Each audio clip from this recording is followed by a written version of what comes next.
नमस्कार दोस्तों, अवरल टाइम्स में आप सभी का स्वागत है। मैं हूं आपके साथ सोनाक्षी दीक्षित। शुरू करते हैं आज की प्रमुख खबरें।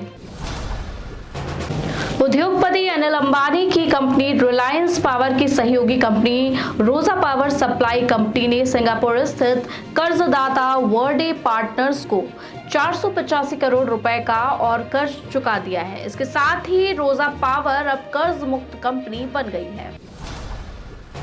दिल्ली में आज भी वायु प्रदूषण गंभीर श्रेणी में है। हालत इतनी खराब है कि कुछ जगहों पर AQI 400 के पार पहुंच गया है। प्रदूषण के मामले में राजधानी सबसे प्रदूषित 10 शहरों में पहले नंबर पर आ गई।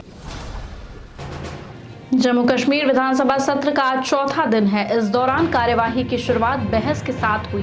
भाजपा के नेता सदन की कार्यवाही शुरू होते ही विरोध पर उतर आए। विधायक लंगेट शेख खुर्शीद ने अनुच्छेद 370 की बहाली और राजनीतिक कैदियों की रिहाई की मांग करते हुए पोस्टर उठाया।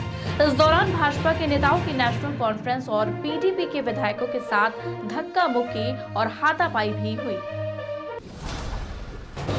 अमेरिकी राष्ट्रपति चुनाव में डोनाल्ड ट्रंप की जीत के बाद कांग्रेस नेता मणिशंकर अय्यर ने अपनी टिप्पणी से विवाद खड़ा कर दिया है।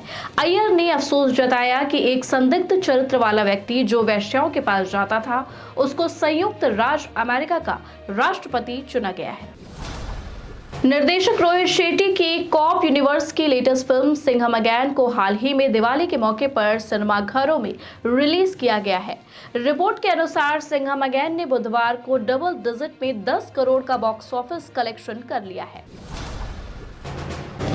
भारतीय जनता पार्टी के नेता, पूर्व सांसद और राष्ट्रीय स्वयंसेवक संघ के वरिष्ठ कार्यकर्ता गोपाल व्यास का आज सुबह रायपुर में निधन हो गया। उन्होंने 92 साल की आयु में अपनी अंतिम सांस ली। वो 3 अप्रैल 2006 से 2 अप्रैल 2012 तक राज्यसभा के सदस्य रहे। रायबरेली फतेहपुर सीमा पर लखनऊ बांदा हाईवे पर देर रात भीषण हादसा हुआ, जिसमें 2 डंपरों की आमने सामने भीषण टक्कर हो गई। दोनों डंपरों की रफ्तार इतनी अधिक थी कि हादसे के बाद दोनों में भीषण आग लग गई। इस दौरान एक डंपर का चालक और क्लीनर की आग में जिंदा जलकर मौत हो गई, जबकि दूसरे डंपर के चालक और क्लीनर फरार हो गए। आज भारतीय शेयर बाजारों में गिरावट देखी गई। शुरुआती कारोबार में सेंसेक्स लगभग 400 अंकों की गिरावट के साथ 80,000 अंक पहुंच गया, जबकि निफ्टी 24,350 के करीब रहा।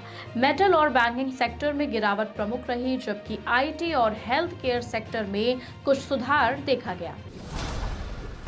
कनाडा ने भारत के वाणिज्य दूतावास शिविरों को सुरक्षा प्रदान करने से मना कर दिया है। इसके बाद टोरंटो स्थित भारतीय वाणिज्य दूतावास ने पहले से निर्धारित कुछ दूतावास शिविरों को रद्द करने का ऐलान किया। दूतावास ने बताया कि यह फैसला कनाडाई सुरक्षा अधिकारियों द्वारा न्यूनतम सुरक्षा प्रदान करने में असमर्थता जताने के बाद लिया गया है। लखनऊ के KGMU ने मरीजों को सस्ती दवाओं का लाभ देने के लिए HRF की शुरुआत की थी। कई चरण की टेंडर प्रक्रिया के बाद इससे मरीजों को करीब 60% तक सस्ती दवाएं मिल पा रही हैं। आने वाले दिनों में सर्जिकल सामान भी बाजार के मुकाबले आधी कीमत पर उपलब्ध होने लगेंगे। इसके दायरे को बढ़ाते हुए अब विभिन्न जांचों में भी यही व्यवस्था लागू करने की तैयारी की जा रही है। दोस्तों, अभी के लिए बस इतना ही। ऐसे ही तमाम बड़ी खबरें देखने के लिए बने रहें अवरल टाइम्स के साथ। धन्यवाद।